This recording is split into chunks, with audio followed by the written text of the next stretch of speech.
نبی کریم صلی اللہ علیہ وسلم کی اہل بیت رب کریم کے بڑے محبوب ہیں اور نبی پاک کے بڑے لاڈلے، اور حضور کے جتنے بھی لاڈلے تھے وہ سارے آزمائشوں ہیں، سارے۔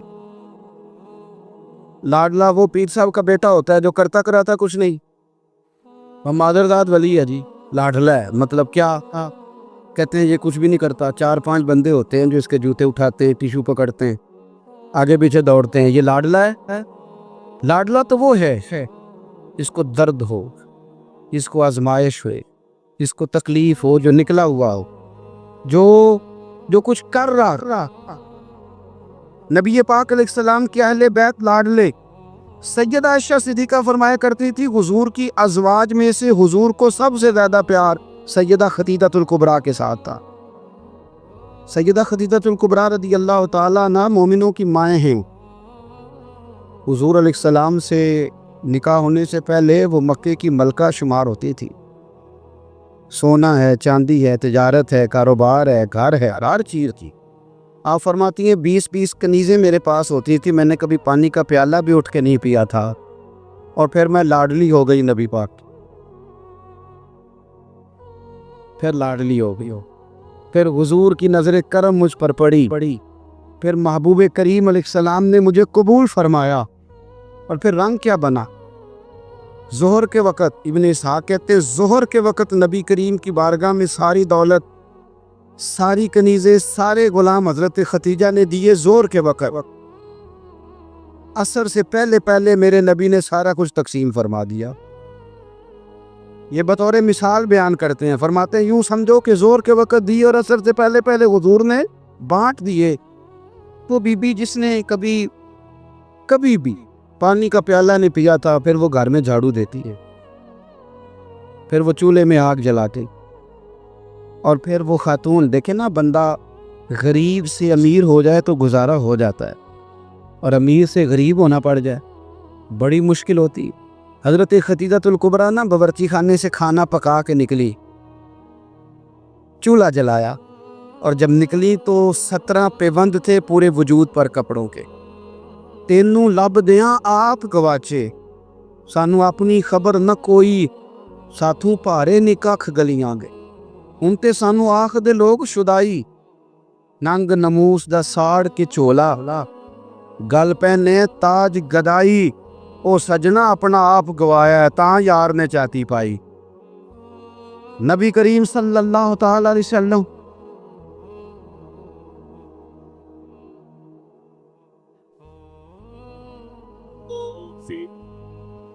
سنیں حضرت خدیجہ نا کھانا پکا کے نکلی نبی پاک کے لیے، پرانا دوپٹہ، پیوند لگے کپڑے، ہاتھ کام کیا ہے تو ان پہ تھوڑی سی مٹی بھی لگ گئی۔ بی بی صاحبہ کھانا پکا کے جب لائیں نا حضور کی بارگاہ، ادھر دیکھنا میری طرف، بارگاہ، یہ بیٹی کو سکھاؤ، یہ بیٹی کو، یہ دیسے ہم بیویوں کو بتاتے ہیں، یہ بیٹی کو سکھاؤ، اسے پتہ چلے کہ جب عورت خامند کے لیے کھانا پکا کے لے جاتی ہے تو پھر اسے اعزاز کیا ملتا ہے۔ حضرت خدیجہ الکبریٰ وہ کھانا پکا کے لائیں، اور جب نبی رحمت علیہ السلام کے سامنے کھڑی ہوئی نا تو حضور غور سے چہرہ دیکھنے لگے، غور سے۔